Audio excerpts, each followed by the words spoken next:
Today we're taking a look at the two big gubernatorial elections on November 7th, 2023. The governor's seats are up for grabs in Mississippi and Kentucky. While these states are typically deep red, both gubernatorial races are very competitive.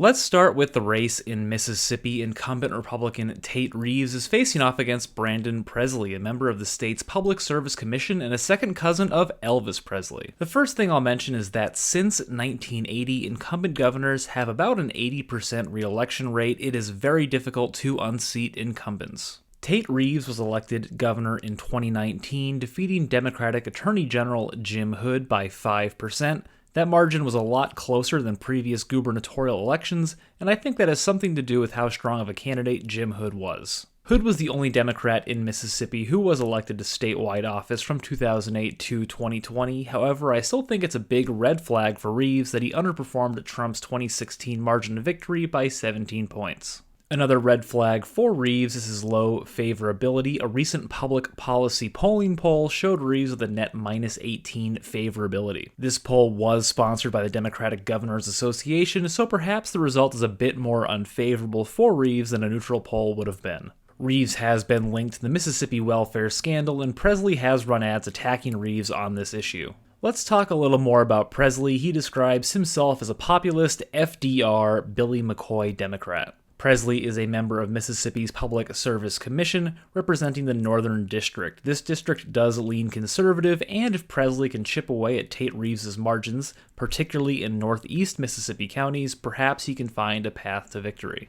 That same PPP poll showed Presley with a net +5 favorability rating. However, a third of voters don't have an opinion of him, which could mean that he has a bit of a name recognition issue. Polling in this race has been a bit all over the place. We have 4 polls since August. The PPP poll shows Reeves with a 1-point lead, but again, this poll was sponsored by a Democratic group, so we'd expect a decent result for the Democratic candidate. A Mason-Dixon poll found Reeves leading by 8%. A Siena College poll, they're an excellent pollster, showed Reeves leading by 11%, and an Impact Research poll sponsored by the Presley campaign showed him tied with Reeves. If we average our 4 results since August, we get an average of Reeves leading by 5%, and that's with 2 polls sponsored by Democratic groups. Polling certainly shows that Reeves is at least a slight favorite in this race. If we went purely on polling, this would land in between a lean or likely victory for Tate Reeves. However, polls aren't everything. Reeves also has the incumbency advantage, and he has a very slight funding advantage. As of October 29th, Reeves had spent $11.5 million with $1.17 million cash on hand. Presley has spent nearly $11 million, and he has $1.26 million cash on hand. While Presley may have been able to outspend Reeves over the final stretch, I don't think it's going to be enough to put him over the edge. When I last covered this race, I said I thought Reeves was about a 5 to 10 point favorite. I definitely think it's closer to 5 than 10, but Reeves should get reelected here.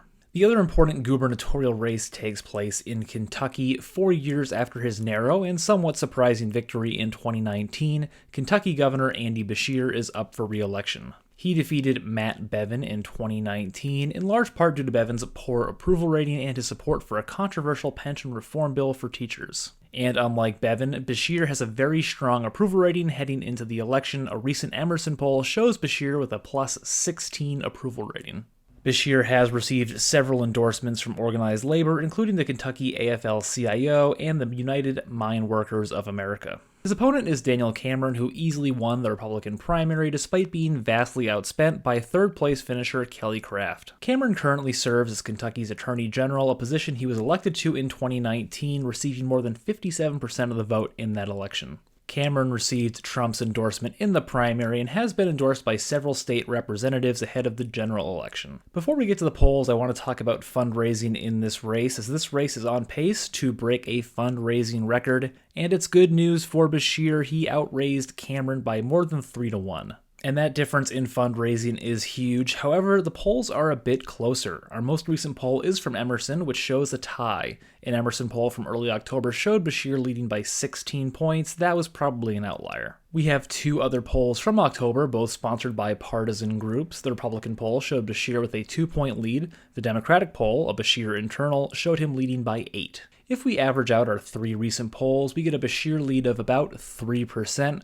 While Kentucky's demographics definitely favor conservative candidates, Beshear has the incumbency advantage and fundraising edge. Beshear may also see a boost from voters motivated by abortion rights, as Kentucky's anti-abortion laws are overwhelmingly unpopular. I expect Beshear to beat his recent polling average and win this race by 4 to 5 points. Another interesting trend to keep an eye on is Kentucky's predictive power in presidential elections. Since 2003, the party who wins Kentucky's governor's race also wins the presidency the following year. Will that be the case in 2024? Check out my next video to learn about the state of the 2024 presidential election, and make sure to subscribe to this channel, as I'll be posting an update video after the election results are in.